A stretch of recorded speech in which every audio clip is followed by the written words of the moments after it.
Coba ada bayangkan pemandangan ini ya. Pemandangan yang mana nih? Pemandangan yang saya yakin Anda semua pasti pernah ngalamin setidaknya setahun sekali. Oh, saya tahu arahnya kemana nih. Iya kan? Anda lagi duduk di ruang keluarga, opor ayam tuh udah mulai dipanasin di dapur. Ketupat juga biasanya udah digantung rapi ya. Betul. Baju baru juga udah diserika. Terus mata Anda tuh tertuju ke layar televisi. Atau jari Anda sibuk merefresh lini masa di HP terus-terusan. Nah itu, di luar sana kan hari udah mulai gelap ya. Dan seluruh anggota keluarga tuh lagi sama-sama menahan napas. Menunggu pengumuman sidang isbat dari pemerintah kan? Besok tuh udah puasa atau belum? Tepat banget.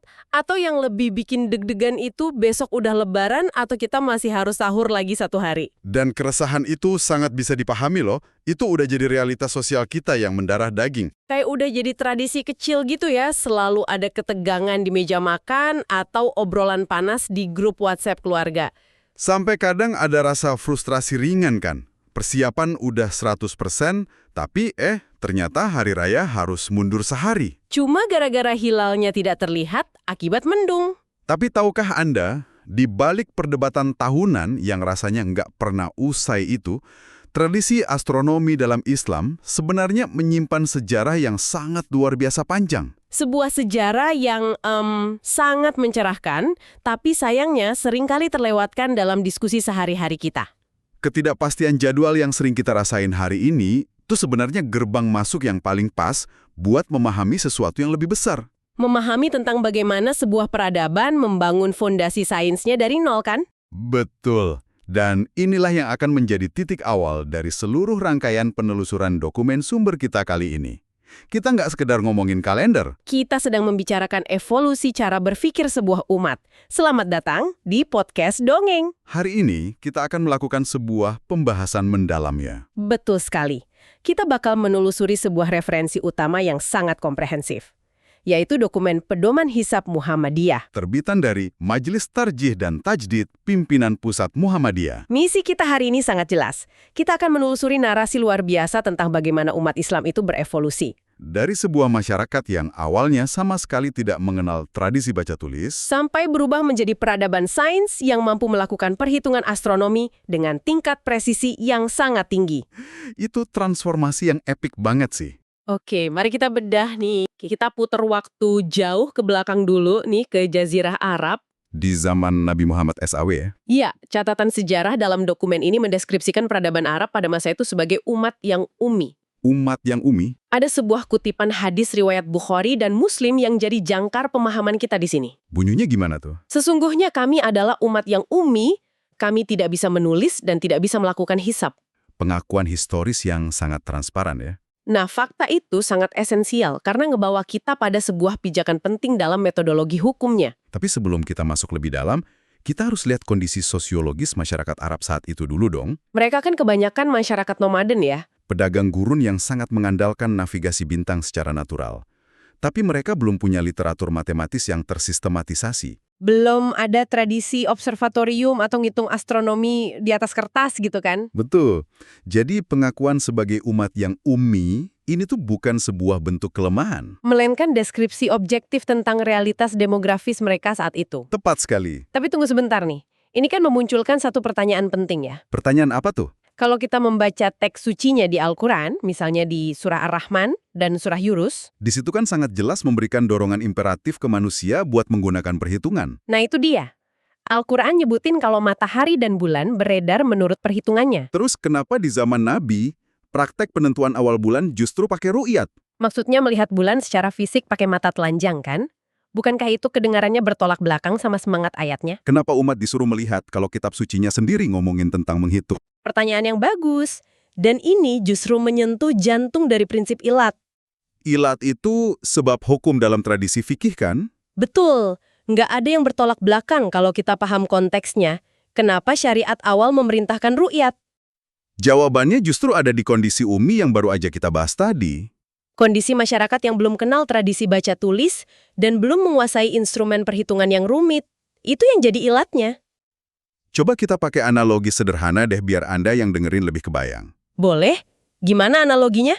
Bayangin Anda lagi di tengah hutan tanpa jam tangan dan tanpa ponsel.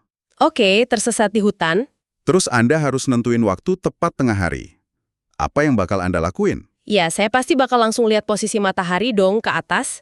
Anda nggak akan mencoba menghitung rotasi bumi di atas daun pakai ranting, kan? Ya nggak mungkin. Ngelihat ke langit itu cara paling masuk akal di situasi kayak gitu. Tepat. Dan itulah pendekatan pragmatis yang ditawarkan syariat pada masa itu. Ketika masyarakat belum punya perangkat pengetahuan astronomi buat ngelakuin hisap atau hitungan presisi, Maka metode observasi fisik melihat langsung hilal ke ufuk barat itu adalah metode yang paling logis. paling praktis dan paling gampang diakses oleh semua lapisan masyarakat saat itu ya. Jadi itu bukan penolakan terhadap sains. Melainkan sebuah adaptasi hukum yang sangat rasional terhadap realitas peradaban di zaman tersebut. Luar biasa kan? Jadi ru'yat itu sebenarnya adalah solusi dari keterbatasan. Bukan batasan itu sendiri ya. Dan dari titik inilah ceritanya mulai bergulir jadi makin menakjubkan. Begitu Islam mulai menyebar keluar dari Jazirah Arab dan bersentuhan sama kebudayaan kuno lain, Terjadi sebuah evolusi peradaban yang masif banget. Yang menarik dari catatan Muhammadiyah ini adalah gimana mereka menyoroti era transisi itu.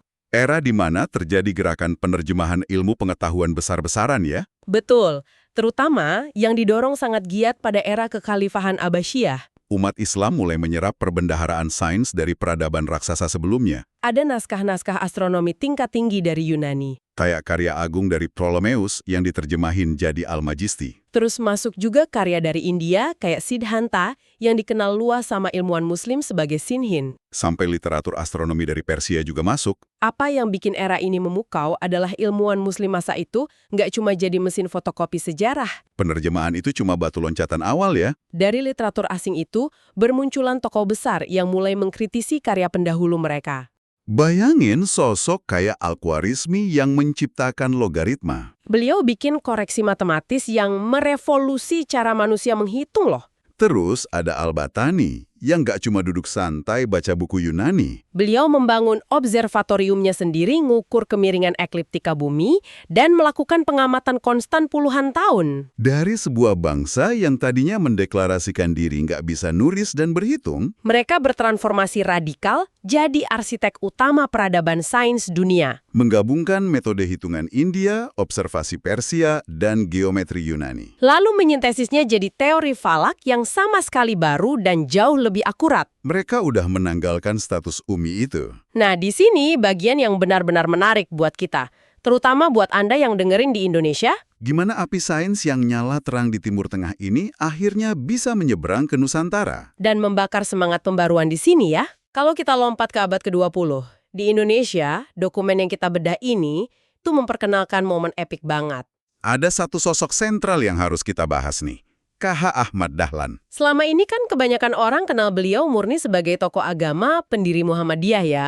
Pahlawan nasional di bidang pendidikan. Tapi narasi yang jarang diangkat adalah beliau ini sebenarnya juga seorang astronom empiris pada masanya.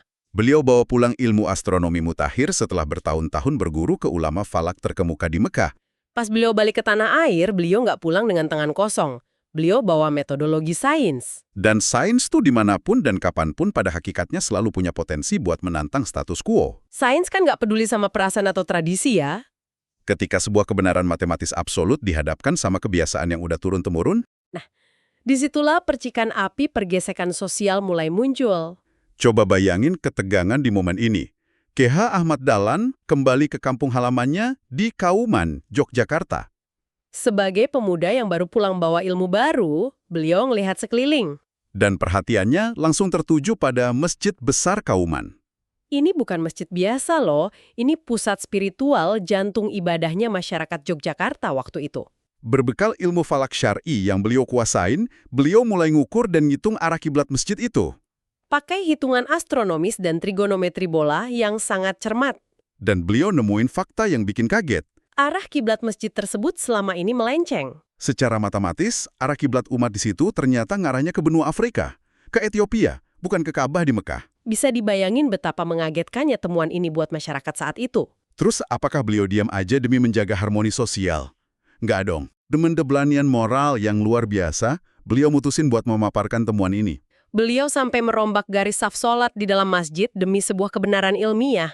Kalau kita tarik benang merah dari peristiwa di Kauman itu, Momen itu bukan sekedar perkara teknis. Bukan cuma urusan ngegeser karpet sajadah beberapa derajat ke barat laut ya. Secara sosiologis, itu proklamasi monumental. Itu adalah titik balik institusionalisasi hisab di Indonesia. KH Ahmad Dahlan tuh lagi menanamkan prinsip baru, bahwa tradisi beragama sekuat apapun mengakar, Harus selalu terbuka buat dikoreksi sama validitas sains. gerakan pelurusan kiblat itu simbol perlawanan terhadap kejumudan berpikir. Semangat inilah yang jadi DNA gerakan yang diterusin sama tokoh-tokoh brilian selanjutnya. Kayak KH Wardan di Ponimgrad yang kemudian memelopori dan merapikan sistem hisab hakiki wujudul hilal di Indonesia. Mereka konsisten mendobrak rasa nyaman dari kebiasaan lama semata-mata demi presisi absolut beribadah. Ngomong-ngomong soal presisi nih, Anda tadi sempat nyebut soal falak syar'i dan hisab hakiki wujudul hilal. Ah ya, istilah teknisnya ya. Bagi Anda yang mendengarkan istilah ini mungkin sering banget seliweran di berita pas mau masuk Ramadan. Tapi secara konsep mungkin masih terasa ngawang-ngawang buat kebanyakan orang. Karena kita tahu kan ilmu falak itu dasarnya astronomi, ilmu yang kaji benda langit. Lalu apa yang bikin dia jadi spesifik disebut falak syar'i? Dan gimana sih hitungan ini bekerja di lapangan? Karena kita kan nggak pengen cuma hafal istilah doang. Tentu, di kalangan ahli hukum Islam masa lampau atau yang kita sebut fuqaha, Mereka melihat astronomi itu bukan cuma buat kepuasan intelektual ngapalin rasi bintang loh. mereka ngebedah ilmu itu dan ngambil bagian paling krusial yang berkaitan langsung sama gerak matahari dan bulan. Ketika astronomi diaplikasikan eksklusif buat kepentingan syariat, kayak nentuin posisi arah kiblat yang presisi, Atau ngitung posisi matahari buat jadwal sholat 5 waktu dan prediksi bulan baru. nah ilmu inilah yang didefinisikan sebagai falak syar'i. Jadi ini semacam perkawinan antara matematika murni, astronomi observasional, dan tujuan hukum fikih ya. Perpaduan yang luar biasa sebenarnya. Dan metodologi utamanya yang dipakai dalam falak syar'i modern di Indonesia ini adalah hisab wujudul hilal. Yang seringkali memicu rasa penasaran orang-orang, gimana sih kriteria wujudul hilal itu bekerja? Biar pendengar punya gambaran visual yang jelas tentang apa yang dihitung sama astronom kita ini, sampai mereka bisa yakin nentuin tanggal tanpa harus natap awan gelap. Mari kita bedah 3 kriteria absolutnya pelan-pelan. Karena ini jantung dari kepastian jadwal tadi. Sistem wujudul hilal mensyaratkan 3 kondisi astronomis yang harus terpenuhi semuanya. Ya, secara kumulatif ya. Kalau satu aja gagal, maka bulan baru belum masuk. Syarat pertamanya itu harus udah terjadi ijtima. Oke, ijtima ini kan sering diterjemahkan sebagai konjungsi. Betul secara istilah astronominya. Kalau boleh saya pakai analogi nih biar gampang dibayangin. Coba bayangin matahari, bulan, dan bumi ini kayak 3 orang pelari. Di sebuah lintasan balap raksasa tata surya kita ya. Iya, karena mereka lari dengan kecepatan yang beda-beda, ada satu momen di mana pelari bernama bulan ini nyalip. Dan berada sejajar persis di satu garis lurus sama pelari bernama matahari. Kalau dilihat dari tribun penonton yaitu bumi, Nah, momen sejajar di satu garis itulah yang dinamakan ijtima. Betul gitu ya? analoginya akurat banget. Momen sejajar atau nyalip itulah ijtima. Itu tanda astronomis orbit bulan yang lama udah berakhir dan yang baru udah mulai kan? Itu baru syarat pertama. Syarat keduanya, momen ijtima tadi harus terjadi sebelum matahari terbenam di ufuk barat lokasi pengamat. Kenapa harus sebelum terbenam? Karena pergantian hari dalam kalender Islam kan terjadinya pas maghrib saat matahari terbenam. Oh, paham. Kalau ijtimanya terjadi setelah maghrib, bulan barunya nggak punya waktu buat hadir di hari itu dong? Tepat. Jadi urutan waktunya krusial banget. Penyalipan harus terjadi dulu di siang atau sore hari. Terus syarat ketiganya apa? Gimana kalau syarat pertama dan kedua udah terpenuhi? Ijtima udah jam 3 sore misalnya. Tapi pas matahari terbenam jam 6 sore, posisi bulannya secara matematis masih di bawah garis cakrawala. Nah, iya. Kalau situasinya kayak gitu gimana? Kalau bulannya masih di bawah ufuk saat maghrib, maka syarat ketiga gagal terpenuhi. Karena syarat ketiga dengan tegas menyatakan pas matahari terbenam, piringan atas bulan harus udah berada di atas ufuk. Sekecil apapun derajat ketinggiannya. Artinya bulan itu secara matematis benar-benar udah wujud. Udah ada di atas cakrawala setelah matahari tenggelam ya. Meskipun cahayanya terlalu redup atau ketutup awan, badai. Kalau ijtima udah terjadi sebelum maghrib dan bulan ada di atas ufuk pas maghrib, maka palu diketuk. Secara ilmiah, besok adalah sah tanggal 1 bulan baru. Nggak ada ruang buat keraguan lagi. Penjelasan yang sangat menjernihkan kan? Filosofinya kuat banget. Ini bukan tentang apakah mata kita mampu melihat hilal itu, melainkan keyakinan ilmu pengetahuan kalau hilal itu memang udah ada di sana. Dari kacamata praktis, dokumen ini nunjukin dampak revolusioner dari 3 kriteria ini loh. Umat Islam nggak lagi tersandra keterbatasan biologis mata atau cuaca buruk. Dengan parameter hisab yang ketat ini, ilmuwan bahkan sanggup menyusun prediksi kalender Islam sampai puluhan tahun ke depan. Bahkan ratusan tahun dengan akurasi yang nggak bisa dibantah. Ini fondasi penting yang memungkinkan penyatuan kalender umat secara global, biar ibadah nggak terfragmentasi batasan wilayah. Kalau kita tarik diskusi ini ke level yang lebih filosofis, ada nilai kebijaksanaan yang indah banget di sini. Penggunaan hisab dan perjalanan sejarah astronomi Islam ini membongkar narasi keliru yang sering muncul di era modern. Narasi yang selalu berusaha membenturkan agama di satu sisi dan sains di sisi lain ya. Narasi yang menganggap mereka berdua musuhan. Dari obrolan kita hari ini terbukti kok, sains sama sekali bukan musuh agama. Sebaliknya sains itu instrumen krusial kan? Alat esensial buat menyempurnakan bentuk ketaatan beribadah. Kehendak buat menghitung alam semesta itu respons langsung keseruan Al-Quran. Kesimpulan yang merombak cara pandang banget. Melakukan penelitian, menelusuri rumus tata surya demi ibadah. Itu adalah manifestasi nyata dari puncak peradaban umat Islam. Jadi, untuk Anda yang lagi dengerin saat ini, mari kita renungkan sejenak bareng-bareng.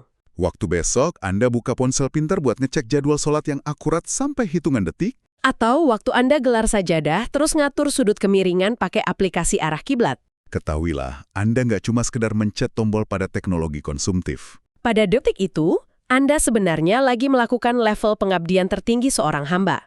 Anda sedang mengaplikasikan anugerah akal pikiran, logika, dan ketelitian sains. Semata-mata buat memastikan Anda menghadap dan bersujud ke Sang Pencipta di waktu dan arah yang paling benar. Harmoni yang luar biasa ya, antara intelektualitas dan ketundukan spiritual. Sepakat. Pemahaman ini ngasih dimensi spiritual baru yang dalam banget buat rutinitas ibadah kita. Ini juga nyisain satu pertanyaan besar buat direnungin. Kalau sejarah ngebuktiin awal abad 20 aja sekedar geser saf sholat di Kauman bisa memicu penolakan yang luar biasa. Mari kita bercermin ke masyarakat kita hari ini. Apakah kita di era informasi ini udah cukup dewasa? Siap nggak kita nerima temuan sains baru yang mungkin nanti bakal bongkar tradisi yang selama ini kita anggap udah final? Tapi tunggu dulu. Kalau kita sudah paham sejarah ilmu falaknya, bagaimana praktiknya di lapangan? Misalnya buat menentuin arah kiblat sholat yang sering jadi perdebatan. Kita bahas kelanjutannya sesaat lagi.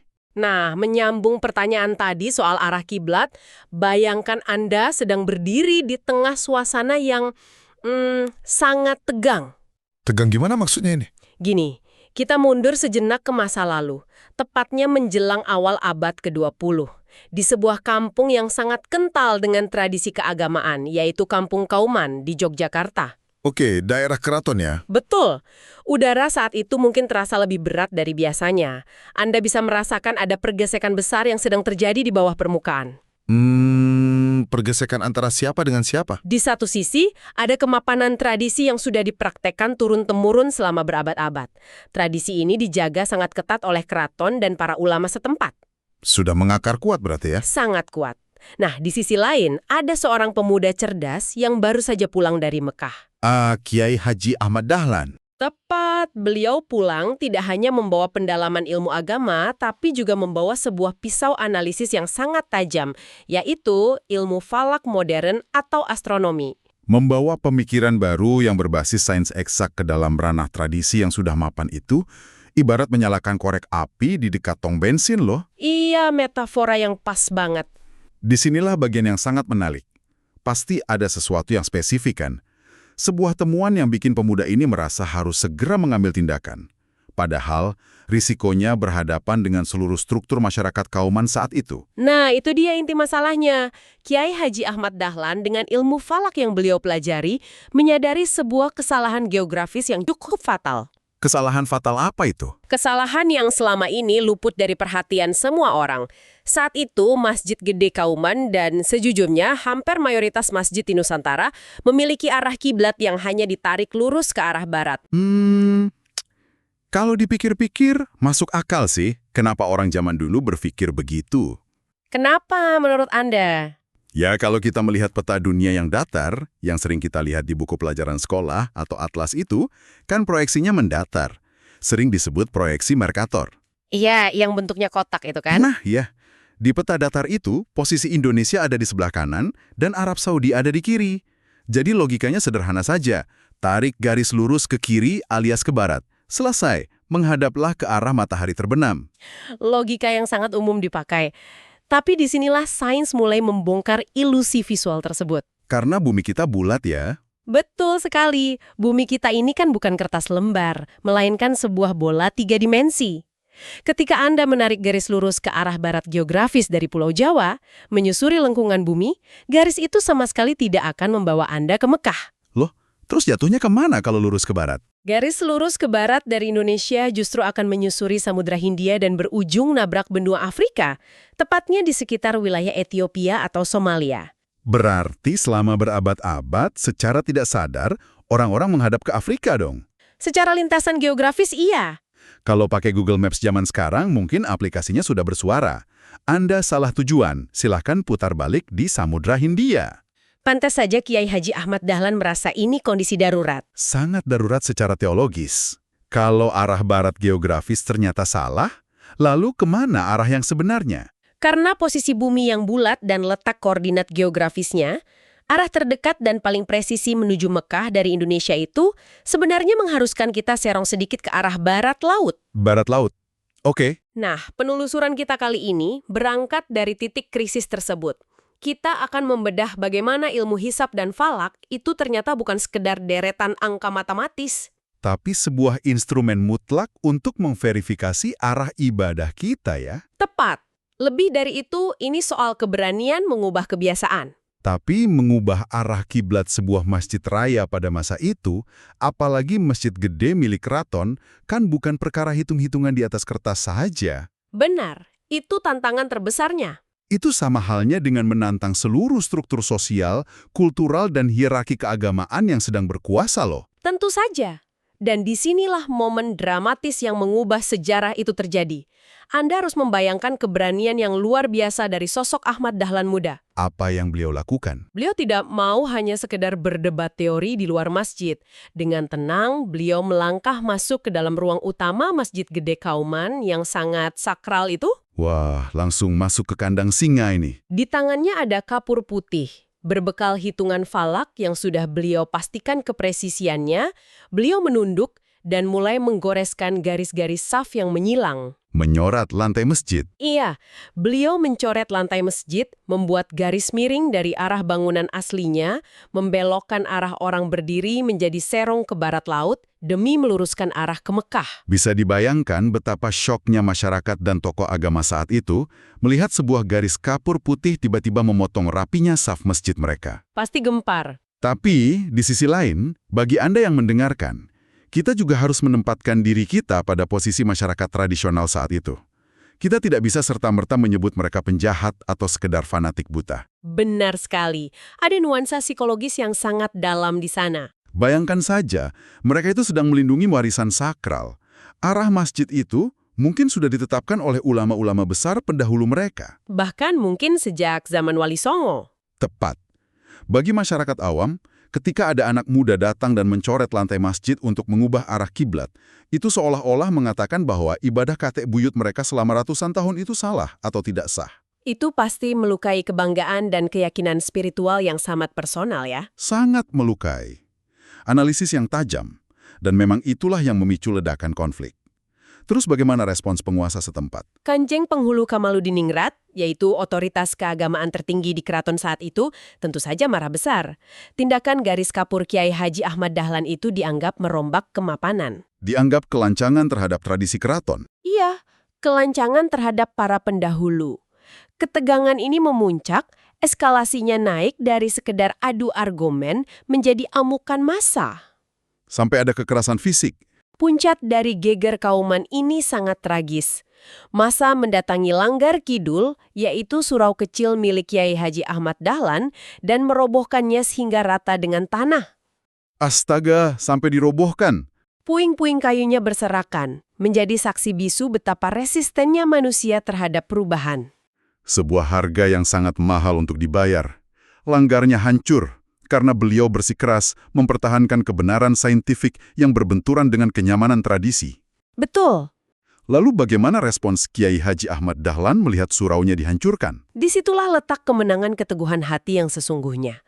Kalau orang biasa mungkin sudah mundur, berkemas, dan menyerah. Iya, cari aman saja. Tapi beliau tidak mundur selangkah pun. Berbekal keyakinan iman dan data saintifik yang tak terbantahkan dari ilmu falaknya, beliau perlahan-lahan membangun kembali Langgar Kidul tersebut. Luar biasa.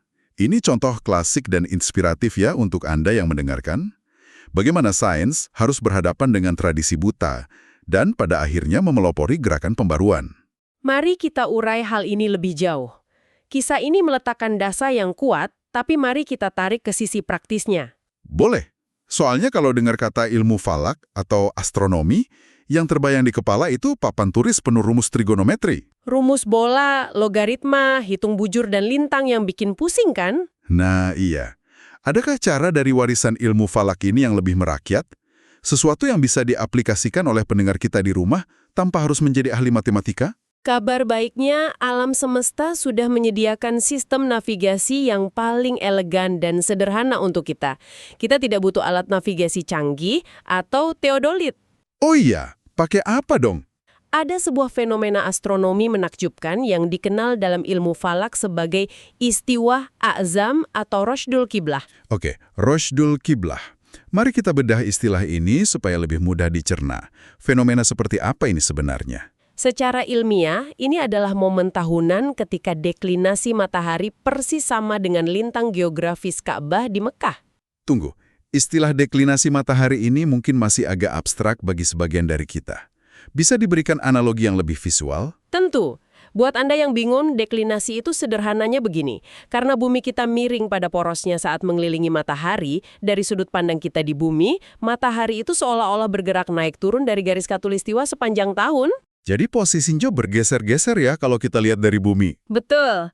Kadang ia lebih ke utara, kadang lebih ke selatan. Nah, 2 kali dalam setahun, rute perjalanan matahari ini persis sejajar. Atau ibaratnya berkunjung ke koordinat 21 derajat 25 menit lintang utara. Yang mana itu adalah koordinat Ka'bah. Tepat. Artinya, pada hari dan jam tersebut, posisi matahari ada tepat di atas ubun-ubun kota Mekah, matahari persis di atas Ka'bah. Ah, saya mulai menangkap logikanya. Kalau begitu, karena perputaran bumi mengelilingi matahari dalam setahun itu punya siklus yang tetap, fenomena matahari mampir di atas Ka'bah ini pasti punya jadwal yang bisa diprediksi kan? Sangat bisa diprediksi. Kapan persisnya kita bisa memanfaatkan momen ini? Inilah data spesifiknya yang wajib Anda catat. Peristiwa Rashdul Qiblah ini terjadi 2 kali dalam setahun kalender Masehi. Kapan yang pertama? Momen pertama umumnya terjadi pada tanggal 27 atau 28 Mei. Jamnya tepat pada pukul 12:18 menit waktu Mekah. Kalau di Indonesia jam berapa itu? Jika kita konversi ke waktu Indonesia Barat atau WIB, itu jatuh pada sore hari tepat pukul 16:18 menit. 16:18 WIB. Ada bedanya nggak tanggal 27 dan 28 itu? Ada. Sebagai catatan kecil, tanggal 27 Mei ini biasanya berlaku untuk tahun kabisat, sedangkan 28 Mei untuk tahun biasa. Oke, akhir Mei di jam 16:18 WIB. Lalu momen yang kedua? Momen yang kedua terjadi di pertengahan tahun, yaitu pada tanggal 15 atau 16 Juli. Jamnya sama. Beda sedikit. Waktu tepatnya adalah sekitar pukul 12:27 menit waktu Mekah, yang berarti bertepatan dengan pukul 16:27 WIB di Indonesia. Sama seperti sebelumnya, 15 Juli umumnya untuk tahun kabisat dan 16 Juli untuk tahun biasa. Berarti pada 2 hari tersebut, di menit yang sangat spesifik itu, cahaya matahari sedang menyorot langsung dari atas Ka'bah ke seluruh belahan bumi yang sedang mengalami waktu siang atau sore. Tepat sekali. Lalu, bagaimana cara kita memanfaatkannya di halaman rumah kita sendiri? Sangat praktis. Menjelang menit tersebut, katakanlah tanggal 28 Mei, jam 16:15 WIB, Anda keluar rumah, cari area yang datar dan tersinari cahaya matahari sore. Terus harus pasang alat apa? Anda cukup mendirikan benda apa saja yang benar-benar tegak lurus menancap ke bumi. Benda apapun? Apapun. Bisa sebatang tiang lurus, kusen jendela yang tegak, atau yang paling ideal dan akurat itu menggunakan bandul atau lot. Oh, tali yang diberi pemberat di ujungnya itu ya, lalu digantung. Iya, betul. Saat jam menunjukkan tepat pukul 16:18 WIB, lihatlah bayangan yang dihasilkan oleh benda tegak tersebut. Dan bayangan itu akan memanjang. Tunggu, bagian ini butuh kehati-hatian agar tidak salah kaprah. Kemana arah kiblatnya? Apakah ke ujung bayangan itu jatuh? Nah, ini poin krusial yang sering bikin orang keliru. Arah kiblatnya bukan menuju ke ujung bayangannya. Loh, jadi kemana? Ingat, matahari kita ada di barat sana, di atas Mekah, sehingga bayangan akan jatuh memanjang ke arah timur. Jadi, cara menentukan kiblatnya adalah Anda tarik garis lurus dari ujung bayangan tersebut, berjalan menuju ke arah benda tegaknya atau tiangnya. Oh, ditarik balik. Ya, arah dari ujung bayangan menuju tiang itulah arah yang 100% presisi menghadap ke Ka'bah. Wah, luar biasa. Sesederhana itu. Saya benar-benar merasa tercerahkan saat ini. Membayangkan bahwa dari sekian banyak perdebatan kusir, dari kerumitan rumus matematika yang bikin sakit kepala, dan dari tragedi sejarah perobohan surau yang berdarah-darah di masa lalu. Ujungnya sangat sederhana ya? Iya, ujung dari verifikasi sains falak ini ternyata sangat elegan dan merakyat. Begitu damai. Tidak perlu repot-repot. Siapa saja dari kita, tanpa perlu gelar sarjana, bisa mengecek kiblat di rumahnya sendiri. Kita tidak butuh GPS canggih atau alat berat. Alam semesta sendiri yang menyediakannya. Melalui pergerakan tata surya dan bayangan matahari, alam telah menjadi kompas raksasa yang sangat presisi untuk kita. Alam semesta memang memiliki cara kerjanya sendiri untuk tunduk. Sangat indah.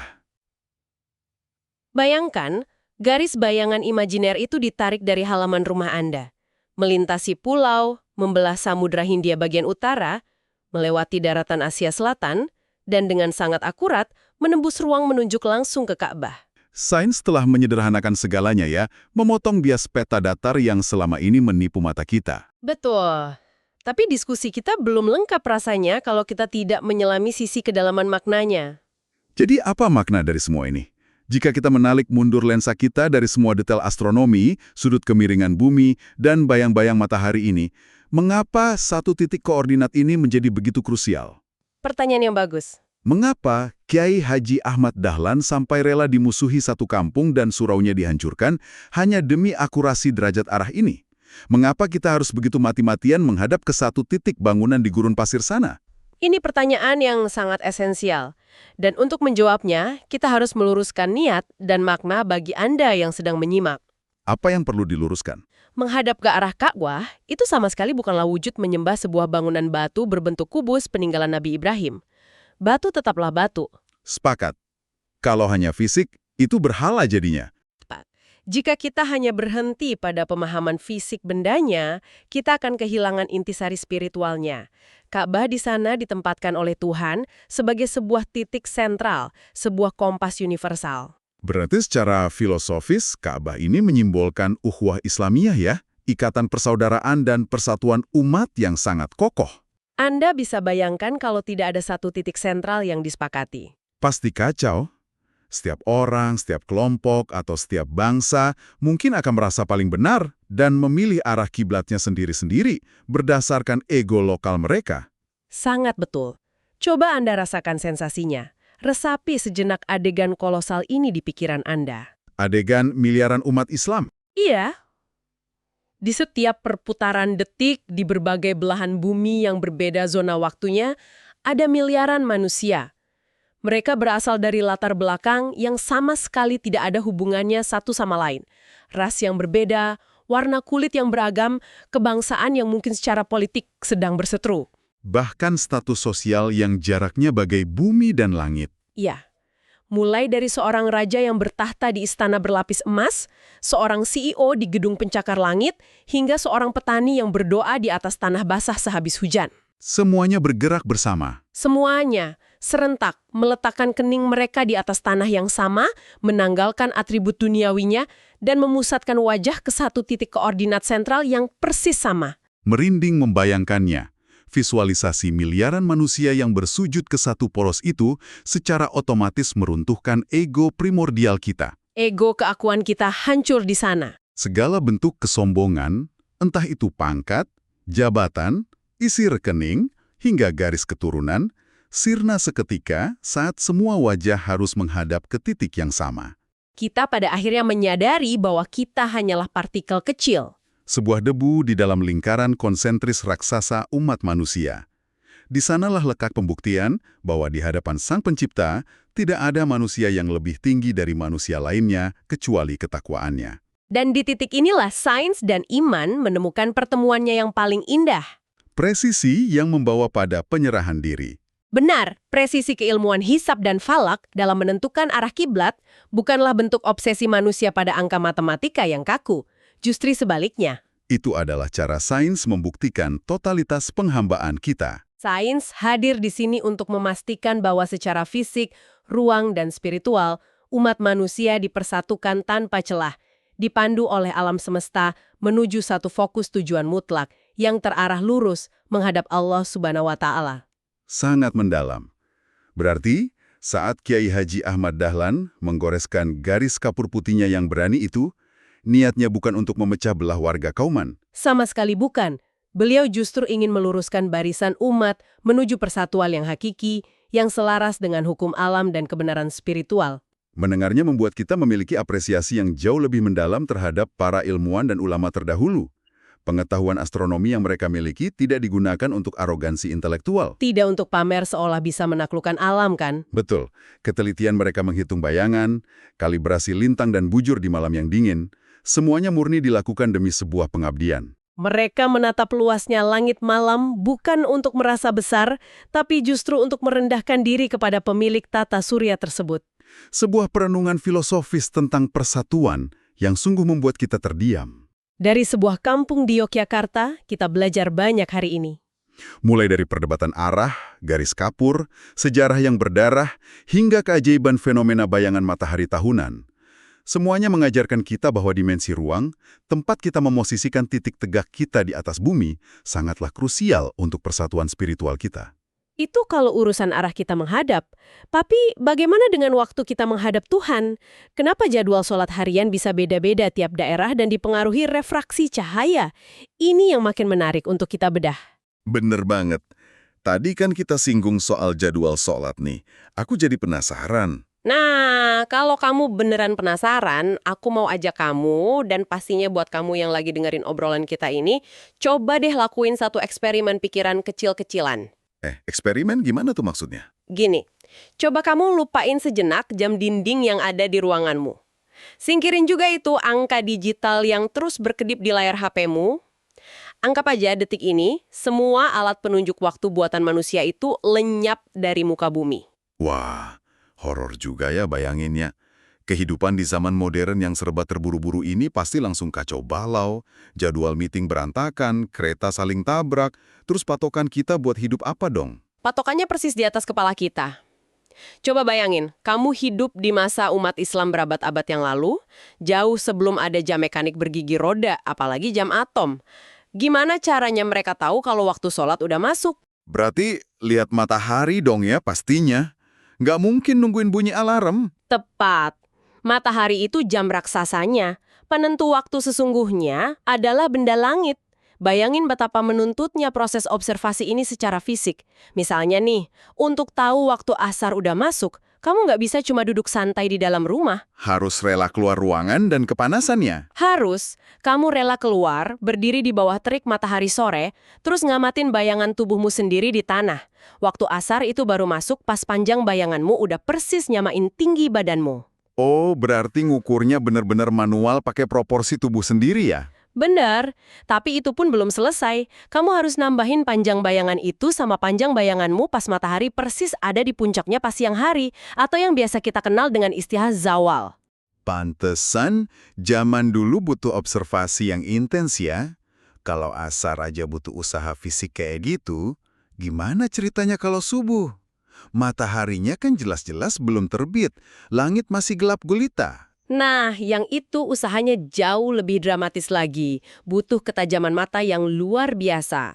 Para penjaga waktu di zaman itu harus maksa diri mereka bangun di sepertiga malam terakhir, nembus dinginnya udara malam, terus mandangin ufuk timur buat nunggu fenomena yang namanya fajar sadik. Fajar sadik itu bentuknya kayak gimana emangnya? Cuma asal ada cahaya terang gitu aja. Disitulah letak tantangannya. Fajar sadik itu cahaya putih redup yang membentang secara horizontal di sepanjang cakrawala. Susahnya adalah mereka harus bisa bedain itu dari fajar semu atau fajar kazib. Fajar kazib ini yang beda bentuknya ya? Iya, cahayanya vertikal menjulang ke atas kayak ekor serigala. Dan yang paling ecoh, setelah cahaya kadzib ini muncul, langit bakal balik gelap lagi. Wah, bahaya juga kalau sampai ketipu ya. Jelas, karena kalau kamu salah ngira fajar kadzib sebagai masuknya waktu subuh, sholatmu jadi nggak sah karena waktunya secara teknis belum tiba. Berarti kalau ditarik benang merahnya, syariat Islam itu secara nggak langsung udah maksa umatnya buat melek sains dan astronomi ya. Waktu sholat ternyata bukan sekedar rentetan angka di kalender, tapi respons koreografi manusia, bumi terhadap pergerakan mekanika tata surya. Poin yang sangat krusial.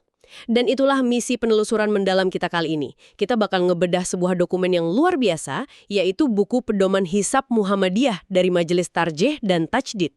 Kita pengen lihat seberapa canggih dan ketatnya anatomi jadwal sholat yang mungkin setiap hari cuma kamu lirik sekilas di HP. Mari kita bedah lebih dalam. Karena di dokumen yang kita jadiin sumber ini, disebutin secara eksplisit kalau jadwal sholat itu nggak dihitung pakai metode tebak-tebakan. Ada disiplin ilmunya, yaitu ilmu falak syar'i, yang masukin variabel fisika sama astronomi dengan sangat kaku. Betul. Untuk ngasih gambaran seketat apa variabel ilmu falak syar'i ini, aku punya satu skenario eksperimen pikiran lagi buat kamu. Skenario apa lagi nih? Bayangin kamu lagi liburan, kamu berdiri bersantai di pinggir pantai pas sore hari, nungguin maghrib. Di saat yang sama, temanmu lagi mendaki dan posisinya ada di puncak gunung yang menjulang tinggi persis di sebelah pantai tempat kamu berdiri. Oke, koordinat bujur sama lintangnya sama nih ceritanya. Persis koordinat petanya sama. Pertanyaannya, pas maghrib tiba, siapa yang bakal dengar azan dan buka puasa lebih dulu?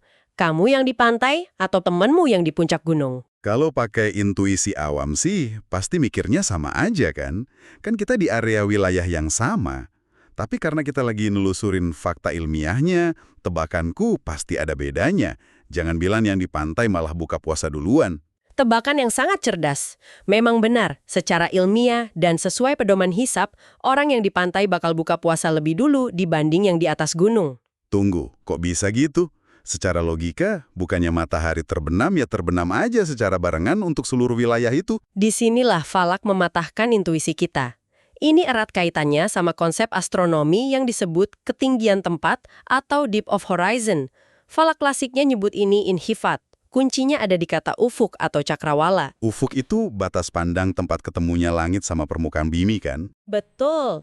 Semakin tinggi kamu dari permukaan laut, garis ufuk itu bakal kelihatan makin turun atau merendah dari sudut pandang matamu. Karena ufuknya lebih rendah, matahari seolah butuh ruang dan waktu lebih lama buat benar-benar terbenam ngelewatin garis cakrawala.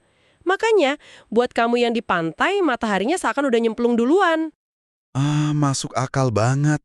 Jadi ini alasan kenapa di gedung pencakar langit tertinggi kayak Burj Khalifa, jadwal buka puasanya dibedain tiap lantai ya? Orang di lobi bawah udah asyik makan kurma. Yang di lantai super atas masih nahan lapar karena mataharinya masih kelihatan. Itu implementasi modern paling pas. Dan yang bikin takjub, di pedoman hisab Muhammadiyah, kerendahan ufuk ini bukan cuma perkiraan kasar. Ada rumusnya pakai konstanta matematika 1,76 menit busur dikali akar kuadrat dari ketinggian tempat. Tunggu. Sebelum kita makin pusing, menit busur itu apaan? Jujur, kalau kita nggak paham istilah menit busur, rumusnya nggak bakal kebayang nilainya. Gini, langit di atas kita itu kan membentang ngebentuk lingkaran penuh 360 derajat. Oke, lingkaran penuh ya. Terus? Coba kamu rentangin tangan lurus ke depan, angkat jari kelingkingmu. Nah, lebar kelingkingmu dari sudut pandang matamu itu besarnya kira-kira nutupin 1 derajat di langit. Wah, sekecil kelingking ya 1 derajat itu. Sekarang, bayangin 1 derajat yang seukuran kelingking itu, kamu iris lagi jadi 60 bagian yang sama rata. Satu irisan super tipis itulah yang namanya 1 menit busur. Astaga, itu sih ukurannya mikroskopis banget kalau kita lihat ke langit pakai mata telanjang. Sangat presisi kan? Mereka ngebedain jadwal sholat per meternya berdasarkan hitungan super tipis itu. Tapi mari kita bahas variabel lain yang nggak kalah bikin geleng-geleng kepala. Kenapa hitungan maghrib ini harus ekstra teliti banget? Karena kita berhadapan sama atmosfer bumi. Ini soal refraksi cahaya atau ilusi optik itu kan. Gimana ceritanya atmosfer bisa nipu mata kita pas maghrib? Bayangin atmosfer bumi kita itu kerja persis kayak lensa raksasa atau gelas bening isi air. Pernah kan eksperimen masukin sedotan ke dalam gelas air? Iya, sedotannya kelihatan bengkok atau patah kan, padahal aslinya mah lurus. Tepat. Udara tebal di atmosfer kita ngelakuin hal yang sama ke cahaya matahari. Cahayanya dibelokkan. Jadi dampaknya, pas kamu di pantai sore hari lihat bulatan matahari persis nyentuh laut, posisi aslinya di tata surya itu udah terbenam sepenuhnya di bawah ufuk. Jadi bulatan jingga bercahaya yang kita lihat nyentuh laut itu semacam hantu mataharinya doang, posisi fisiknya udah tenggelam tapi cahayanya ditarik melengkung ke atas. Analogi hantu matahari itu sangat akurat. Posisinya udah tenggelam, tapi secara optik masih diproyeksikan ke mata kita. Besaran pembiasan optik ini mencapai sekitar 34 menit busur 30 detik. Ingat kelingking tadi kan? Gila ya. Aku sampai menghela napas ini saking takjubnya. Brutal banget detailnya ilmu falak ini. Mereka juga ngitung jari-jari mataharinya kan? Yang disebut semi-diameter itu. Betul sekali, matahari kan bukan titik laser, tapi piringan besar. Jari-jarinya sekitar 16 menit busur.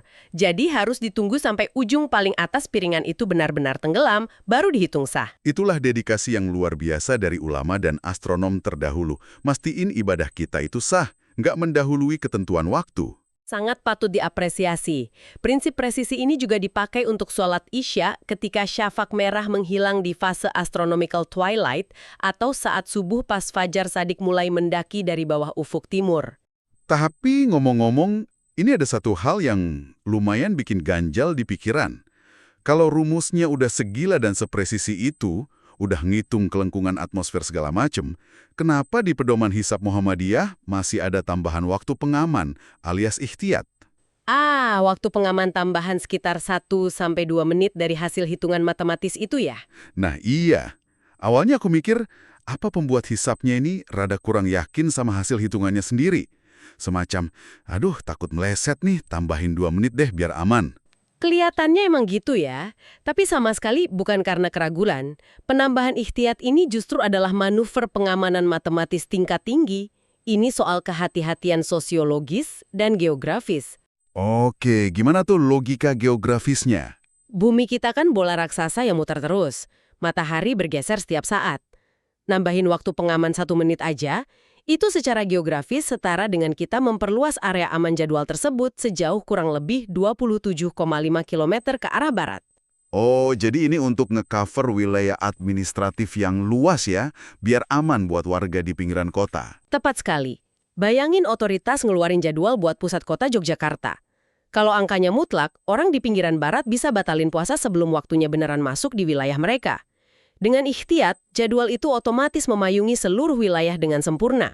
Wah, elegan banget solusinya. Ini mitigasi risiko yang brilian. Efek psikologisnya juga kerasa. Ngasih keyakinan absolut buat umat kalau waktu ibadahnya beneran udah masuk pas azan berkumandang, tanpa celah kesalahan. Betul, dan kalau kita mundur sedikit dan lihat gambaran besarnya, menjaga waktu sholat ternyata maknanya jauh lebih dalam daripada sekedar rutinitas gugurin kewajiban fikih. Setuju. Kalau dipikir-pikir, alam semesta ini kan luar biasa patuh sama ketetapan Tuhan yang presisi.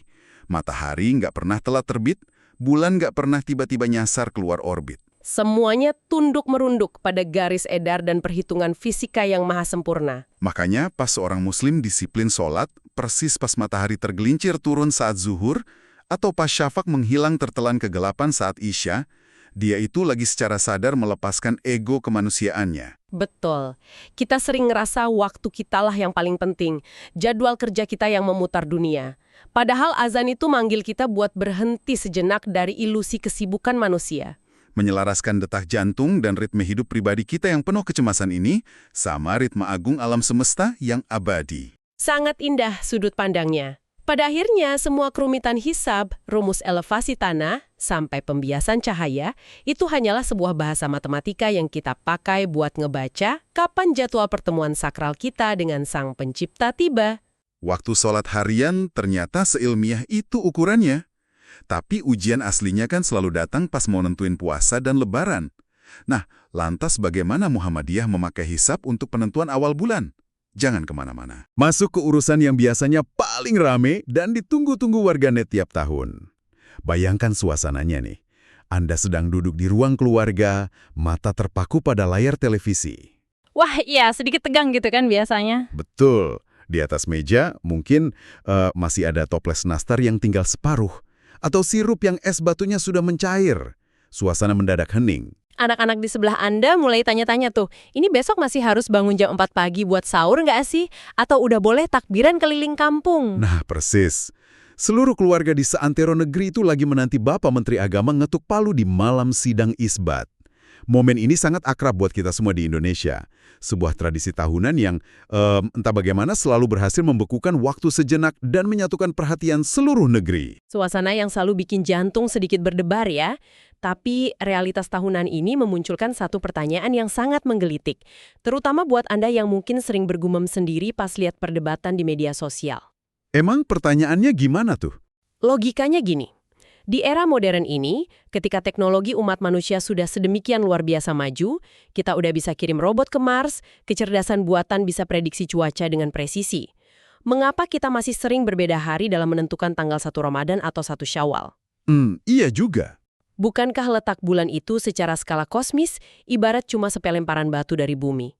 Mengapa sains kita yang sudah sangat canggih ini seolah-olah mentok ketika berhadapan dengan kalender hari raya? Itu pertanyaan yang mewakili isi kepala jutaan orang ya.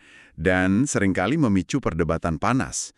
Bahkan kadang sedikit sinis di ruang digital kita. Tapi sebelum kita masuk lebih dalam, mari kita letakkan satu fondasi penting agar kita bisa melihat isu ini dengan kepala dingin. Setuju, harus dinetralisir dulu nih. Perbedaan yang sering terjadi di Indonesia ini sama sekali bukan lambang perpecahan umat. Ini bukan kompetisi gengsi di mana ormas A adu mekanik dengan ormas B. Dan yang paling penting untuk digarisbawahi, ini bukan karena ada pihak yang salah hitung, gaptek, atau tidak lulus pelajaran matematika. Sama sekali bukan. Terus karena apa dong? Perbedaan ini murni lahir dari kekayaan tradisi fikih kita dan pendekatan astronomi yang memang berangkat dari titik tolak yang sepenuhnya berbeda. Mari kita bedah materi ini. Sumber rujukan utama kita hari ini adalah Pedoman Hisab Muhammadiyah, spesifiknya di bab 4. Yang fokusnya ke penentuan awal bulan Kamariah ya. Betul sekali. Lewat kacamata dokumen ini kita akan mengeksplorasi secara mendalam sainsnya. Harapannya, Anda tidak lagi melihat perbedaan sebagai sumber keributan, melainkan sebuah simponi pemikiran yang indah. Yang sangat menarik di sini adalah konteks historisnya. Kadang kita lupa bahwa tata cara ibadah itu lahir dan membumi dalam konteks ruang dan waktu tertentu. Kalau kita tarik garis mundur sejenak ke semenanjung Arabia di zaman Nabi Muhammad, umat Islam saat itu secara sosiologis digambarkan dengan istilah ummi. Ummi ini artinya apa secara praktis di masa itu? Makna sederhananya, mayoritas masyarakat era tersebut sangat mengandalkan tradisi lisan. Mereka belum menguasai tradisi baca tulis secara formal, apalagi punya literatur ilmu hitung, matematika astronomi yang rumit. Sesuatu yang di kemudian hari kita kenal sebagai ilmu hisab. Tapi mereka pinter baca bintang kan buat navigasi? Sangat luar biasa. Tapi sifatnya murni navigasional dan praktis. Membaca rasi bintang untuk bertahan hidup, jadi petunjuk arah pas bepergian melintasi padang pasir di malam hari. Karena kondisi sosiologis itulah, metode observasi fisik secara langsung menggunakan mata telanjang atau yang disebut ru'yat menjadi metode yang paling logis. Masuk akal sih. Itu paling aksesibel, paling mudah dipraktekkan secara massal. Makanya, teks-teks awal memerintahkan umat untuk memulai puasa dan berhari raya berdasarkan pengamatan langsung terhadap wujud fisik bulan. Berarti metode observasi fisik adalah solusi paling presisi dan rasional untuk kondisi masyarakat masa itu ya. Tapi peradaban kan terus bergerak maju. Umat Islam tidak selamanya berada dalam kondisi ummi di gurun pasir. Nah, seiring berjalannya waktu, wilayah Islam meluas masif, mulai bersentuhan dengan berbagai pusat peradaban dunia. Peradaban Islam mulai mapan, terjadi gerakan literasi dan penerjemahan besar-besaran yang disponsori negara. Mulai di era Bani Umayyah dan meledak puncaknya di era kekhalifahan Abbasiyah di Baghdad. Mereka mulai menerjemahkan mahakarya astronomi dari berbagai penjuru dunia ya. Iya, bayangkan saja, mereka menerjemahkan karya astronomi kuno dari India bernama Siddhanta yang lalu dikembangkan jadi Sinhind. Di zaman Khalifah Al-Ma'mun, karya monumental Yunani kuno yaitu Almagest tulisan Ptolemeus juga diterjemahkan dan dikaji kritis. Fusi ilmu dari India, Yunani, dan Persia ya. Betul, dari persilangan inilah ilmu falak berevolusi dari sekedar ilmu navigasi jadi sains yang menggunakan perhitungan matematis rumit, algoritma awal untuk memetakan lintasan benda langit. Transisi ke metode perhitungan ini menarik. Kalau di dokumen rujukan kita, ilmu hisab atau perhitungan itu terbagi jadi dua arus utama kan? Ada hisab urfi dan hisab hakiki. Bedanya apa nih? Kita mulai dari yang urfi dulu. Hisab urfi ini pada dasarnya metode perhitungan yang sifatnya dipukul rata. Basisnya sama sekali nggak melihat posisi faktual bulan di langit, dia murni bersandar pada rata-rata umur bulan secara matematis. Oh, yang aturannya kaku itu ya? Iya, bulan ganjil selalu 30 hari, bulan genap 29 hari. Bergantian terus secara statis. Ini persis kayak kalender Masehi di dinding dapur Anda ya. Januari pasti 31 hari, Februari biasanya 28, rapi dan bisa dicetak setahun sebelumnya. Betul banget. Tapi pertanyaannya, kalau memang semudah dan serapi itu, kenapa sistem ini nggak dipakai saja untuk menentukan awal puasa? Biar nggak ada perdebatan? Ya, karena alam semesta kita tidak bekerja pakai sistem administrasi kantoran yang kaku. Alam semesta punya dinamika gravitasi. Karena hisab urfi ini pukul rata, dia dianggap tidak memenuhi syarat keabsahan untuk ibadah yang terikat fase bulan aktual di langit. Nah, dari situlah kita masuk ke metode yang kedua. Dan ini yang jadi fokus dokumen kita. Hisab hakiki. Dari namanya saja, hakiki itu berarti yang sesungguhnya terjadi. Metode ini menghitung gerak faktual dan dinamika lintasan bulan di alam semesta secara real time. Di Indonesia sendiri, percabangan penentuan awal bulan ini bermuara pada 3 pendekatan besar. Mari kita bahas yang pertama, yang paling sering disiarkan di TV, Ruqyatul Hilal. Pendekatan ini esensinya mempertahankan observasi fisik berdasar teks harfiah hadis. Harus benar-benar melihat wujud hilal secara langsung setelah matahari terbenam. Tapi kelemahannya ada di cuaca kan? Kalau sore itu di ufuk barat mendung tebal, hujan, atau ada polusi udara, hilalnya jadi nggak kelihatan. Tepat. Jika wujud hilal gagal tertangkap pandangan, mazhab ruqyat ini mengaktifkan solusi yang disebut istikmal. Maksudnya bulan berjalan otomatis digenapkan jadi 30 hari ya? Ya, terlepas dari apakah bulan baru sebenarnya sudah bersembunyi di balik awan tebal itu atau belum, keputusannya tersandar oleh visibilitas fisik. Berarti kalau sore itu mendung, bulan baru yang sebenarnya sudah ada di langit dianggap belum lahir secara hukum, cuma karena mata kita nggak sanggup nembus awan. Dari celah itulah muncul pendekatan kedua, imkanur ruqyah atau visibilitas hilal. Ini jalan tengah yang sering dipakai pemerintah. Prinsipnya, bulan baru dianggap masuk asalkan hitungan matematis menunjukkan bulan sudah mencapai ketinggian tertentu di atas ufuk agar mungkin dilihat secara fisik. Nah, kata kunci mungkin dilihat, ini yang jadi perdebatan akademis ya? Betul sekali. Kalau kita baca dokumen ini, transparan banget. Para ahli tidak sepakat dalam menentukan berapa ketinggian bulan di atas ufuk untuk dapat dilihat. Dan ketidakadaan kriteria pasti ini adalah kelemahan metode ingkan ruqyat. Kriterianya dinamis dan jadi objek perdebatan terus. Terus pendekatan ketiganya apa? Nah, disinilah bagian yang sangat menarik. Ada metode yang berani mengambil rute berbeda secara radikal. Namanya hisab hakiki wujudul hilal. Inilah yang dipedomani Muhammadiyah. Dia melepaskan diri dari ketergantungan mata manusia ya? Benar, nggak peduli bulan itu terlihat atau nggak secara fisik. Selama perhitungan astronomi memastikan bulan baru itu sudah wujud di atas ufuk, detik itu juga masuk bulan baru. Tapi ada 3 syarat kumulatif yang sangat ketat. Ketiganya harus terpenuhi. Syarat pertama apa tuh? Syarat pertama, telah terjadi ijtimak atau konjungsi. Biar Anda gampang bayanginnya, ini ibarat pelari di lintasan tata surya. Ijtimak itu momen persis saat matahari, bulan, dan bumi sejajar di satu garis ekliptika. Fase bulan mati ya. Betul. Momen sejajar ini esensial karena menandakan bulan sudah menyelesaikan satu putaran penuh orbitnya. Jadi ini garis finish sekaligus pistol start buat siklus bulan baru. Berarti siklusnya tuntas 100%. Tapi tuntas saja belum cukup memicu pergantian hari. Syarat kedua, ijtimak ini harus terjadi sebelum matahari terbenam atau gurub. Kenapa patokannya matahari terbenam, bukan jam 12 malam? Ini integrasi sains dan fikih. Dalam hukum tata waktu Islam, pergantian hari itu terjadi pas masuk waktu maghrib. Jadi bulan baru harus sudah lahir sebelum waktu hari bergeser. Kalau ijtimaknya baru kejadian jam 8 malam, gerbang hari sudah berganti. bulan baru berlaku lusa. Logis banget. Sekarang syarat ketiga, pertahanan terakhirnya. Apa itu? Syarat ketiga, tepat saat matahari terbenam, posisi bulan harus berada di atas ufuk. Walaupun tingginya sangat kecil, misal 0,1 derajat. Wah, 0,1 derajat itu secara optik fisik mustahil dilihat mata manusia kan? Jangankan mata, teleskop pun kesulitan karena cahaya bulan pasti kalah terang oleh senja. Tapi, Muhammadiyah menekankan bahwa secara realitas matematis, hilal tersebut sudah wujud. Keberadaan eksistensial benda langit tidak boleh disandra oleh keterbatasan optik mata manusia untuk melihatnya. Host 2 tampak manggut-manggut paham. Ini ibarat Anda nyetir di pegunungan berkabut pekat. GPS Anda menunjukkan 100 meter di depan ada jurang. Mata Anda sama sekali nggak bisa lihat jurang itu karena kabut. Apakah Anda akan tancap gas karena nggak lihat? Pasti enggak dong, kita akan percaya hitungan koordinat GPS itu. Tepat tian matematika berada di atas keterbatasan visual. Itulah hisab hakiki. Jika kita hubungkan dengan gambaran besarnya, paparan soal 3 metode ini sangat menyejukkan loh. Perbedaan hari raya ini justru potret indah dari kedewasaan intelektual. Bisa dijelaskan lebih lanjut?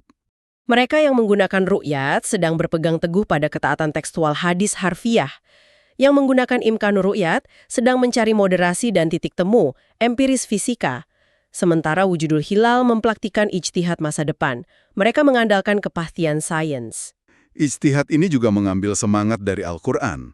Di surat Yunus ayat 5 dan Ar-Rahman ayat 5 disebutkan bahwa matahari dan bulan beredar menurut perhitungan yang presisi. Terus di surat Yasin ayat 39 dan 40 juga mendeskripsikan dinamika pergerakan benda langit. Ayat-ayat itu jadi dorongan ya buat menggunakan algoritma matematis. Betul. Visinya adalah untuk memiliki kalender Islam pemersatu secara global, kalender unifikatif internasional. Suatu yang nyaris mustahil dicapai kalau kita terus bergantung pada visibilitas cuaca lokal di langit tiap negara yang berbeda-beda posisinya. Visi pembentukan kalender global ini memang sebuah lompatan peradaban. Relevansinya buat Anda yang mendengarkan sangat jelas. Menguasai sains dan ilmu falak akan membebaskan kita dari fanatisme buta.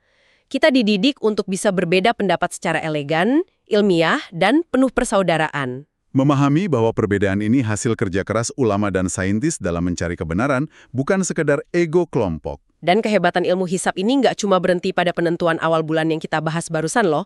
Kemampuannya memprediksi pergerakan alam raya dengan presisi tinggi itu luar biasa. Menjaga keakuratan kalender ibadah itu luar biasa.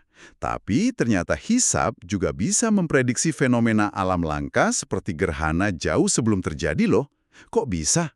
Penasaran kan? Wah, memprediksi gerhana.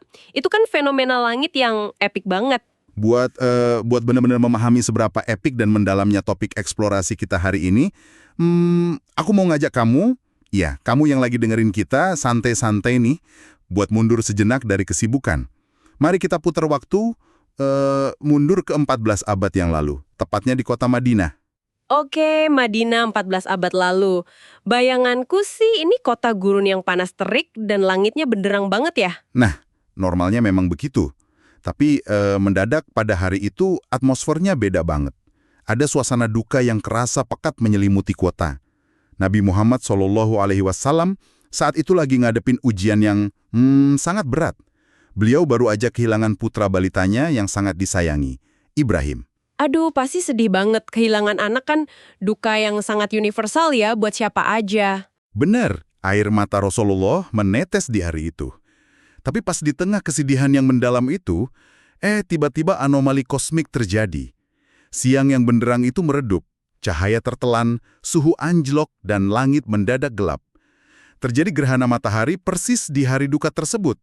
Wah, itu mencekam sih pasti. Maksudku, kalau kita posisikan diri di zaman itu, di mana masyarakat Arab kan masih kental banget sama tahayul dan mistis ya, pasti mereka langsung bikin cocok logi kosmik tuh. Persis banget. Mitos langsung meledak bak api di padang kering. Orang-orang yang belum paham astronomi langsung berbisik-bisik kayak, wah lihat tuh, matahari ikut bersedih, alam semesta meredup karena kematian putra Rasulullah.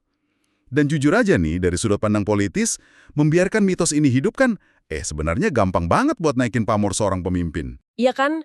Kayak, wah alam semesta aja tunduk sama kesedihanku gitu. Tapi hal yang paling menakjubkan di sini adalah integritas Nabi Muhammad SAW itu sendiri. Beliau sama sekali nggak memanfaatkan momen itu buat kepentingan pribadinya. Nggak sama sekali. Beliau justru keluar menemui umatnya untuk mematahkan mitos itu detik itu juga. Iya. Dan rekam jejaknya jelas ya dari riwayat Bukhari dan Muslim. Beliau berkhotbah sesungguhnya matahari dan bulan adalah dua tanda dari tanda-tanda kebesaran Allah.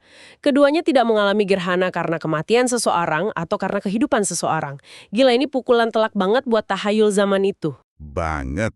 Di saat bangsa lain sibuk mukul kentongan buat ngusir naga pemakan matahari, Islam malah nancepin fondasi sains dan rasionalitas yang kokoh. Dan misi kita hari ini, diskusi kita ini bakal berakar dari semangat itu. Kita bakal membedah bab 5 dari buku Pedoman Hisab Muhammadiyah, khusus tentang gerhana sekalian nanti, merangkum benang merah epik dari keseluruhan buku ini.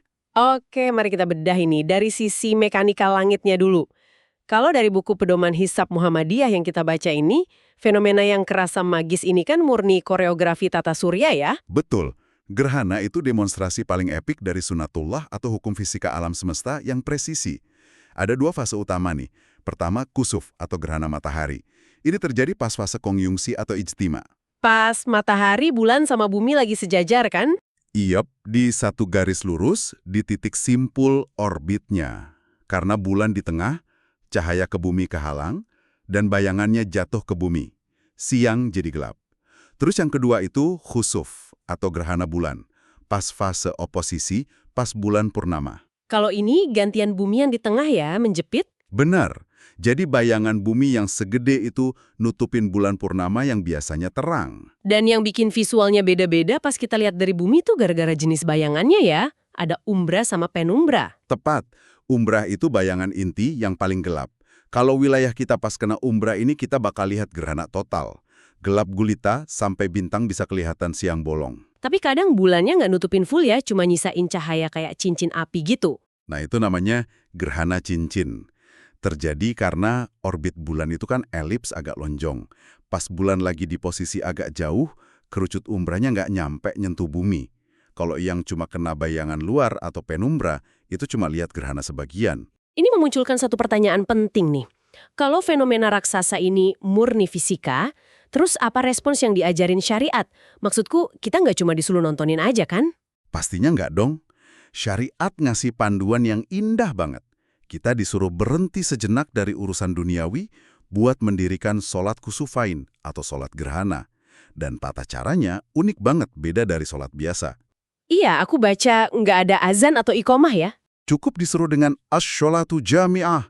Terus sholat ini dikerjakan berjamaah 2 rakaat, tapi tiap rakaatnya punya 2 kali ruku dan 2 kali berdiri. Baca surat Al-Fatihah yang panjang-panjang. 2 kali ruku di 1 rakaat tuh fisik banget loh. Terus ditutup sama khotbah yang isinya ngajak banyak istighfar dan sedekah. Khusyuk banget ya ngelewatin momen langit gelap itu dengan narik diri ke Sang Pencipta. Nah, disinilah bagian yang sangat menarik. Coba bayangin, tanpa ilmu hisab, ibadah yang seindah ini bakal hancur momentumnya. Karena durasi gerhana itu super singkat kan? Totalitasnya kadang cuma 7 menitan doang. Bener. Kalau kita kaget, langit tiba-tiba gelap, baru panik nyari masjid, ambil wudhu. Langitnya keburu terang lagi. Jamaah gagal kumpul, sholatnya batal deh. Dengan ilmu hisab astronomi, Muhammadiyah ngerubah sifat reaktif itu jadi proaktif. Ulama hisab ngitung pakai efemeris, ngukur kemiringan deklinasi, semidiameter sampai ngitung paralak. Paralaks ini yang sudut pandang ngelihat bulan dari tempat yang beda di bumi kan? Karena bumi kan gede banget. Betul banget. Saking canggihnya hisab mereka, bisa prediksi jam, menit, sampai detik jatuhnya bayangan ke bumi untuk puluhan tahun ke depan. Hasilnya, pengurus masjid bisa siapin jadwal jemaah, bisa cuti sebentar buat ke masjid, dan sholat terselenggara tepat waktu tanpa tergesa-gesa. Kalau kita hubungkan ini dengan gambaran besarnya, jujur eksplorasi kita hari ini ngasih perspektif gila sih. Astronomi sedalam ini merangkum perjuangan pemikiran di buku Pedoman Hisab Muhammadiyah dari halaman awal. Ayo kita kilas balik dikit secara emosional nih. Dari bab 1 dan 2 aja kita udah ngeliat keberanian K.A. Ahmad Dahlan. Beliau berani ngerombak arah kiblat pakai ilmu trigonometri bola. nolak anggapan pokoknya kiblat itu ke barat. Padahal baratnya Indonesia kan nabraknya benua Afrika ya, bukan Mekah. Betul. Beliau sampai ditentang keras musalanya dirobohin masa. Tapi beliau tetap sabar bersandar pada presisi sains.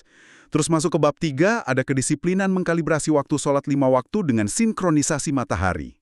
Biar jadwal subuh sampai isya presisi ya. Betul. Terus di bab 4 ada wujudul hilal buat nentuin awal bulan. Nah, itu terobosan luar biasa. Daripada meragukan mata telanjang yang sering ketutup awan, wujudul hilal mutusin pakai hitungan matematis ufuk. Selama bulan terbukti secara hitungan udah di atas ufuk pas maghrib, berarti bulan baru udah masuk. Simple, pasti, dan ngasih ketenangan. Dan ditutup dengan bab 5 yang kita bahas hari ini soal gerhana yang bersih dari tahayul. Jujur aja aku sampai senyum-senyum sendiri nih, ngerasa hangat dan bangga banget ngelihat perpaduan sains dan Islam yang seharmonis ini. Indah banget kan perjalanannya? Banget. Maksudku ini bukti nyata kalau agama sama ilmu pengetahuan itu sama sekali nggak bertentangan, asalkan dipahami secara benar. Jadi, apa makna dari semua ini? Pedoman Hisab Muhammadiyah ini bukanlah sekedar buku rumus matematika. Ia adalah monumen intelektual. Agama dan fikih memberikan kita tujuan why-nya, mengapa kita beribadah, dan sains dan astronomi memberikan alat ukur yang presisi how-nya, agar ibadah itu sempurna. Ilmu hisab adalah cara umat Islam membaca ayat-ayat kauniyah, alam semesta, demi merawat ketakwaan. Merinding sih dengarnya. Buat kamu yang udah nyimak sampai detik ini, coba deh nanti malam luangin waktu sebentar nengok langit malam. Bukan sekedar lihat bintang yang bertebaran acak ya, tapi bayangin kalau di atas sana ada koreografi raksasa yang sangat presisi diciptakan sama Sang Maha Pengatur. Setiap detik pergerakannya itu sebenarnya panggilan mesra buat kita makin mendekat kepadanya. Sahabat Podcast Dongeng, itulah kehebatan ilmu hisab yang memadukan canggihnya astronomi dengan indahnya syariat. Gimana pendapat kalian soal diskusi kita kali ini? Tulis di kolom komentar ya. Jangan lupa like, share, dan subscribe. Sampai jumpa di dongeng-dongeng berikutnya.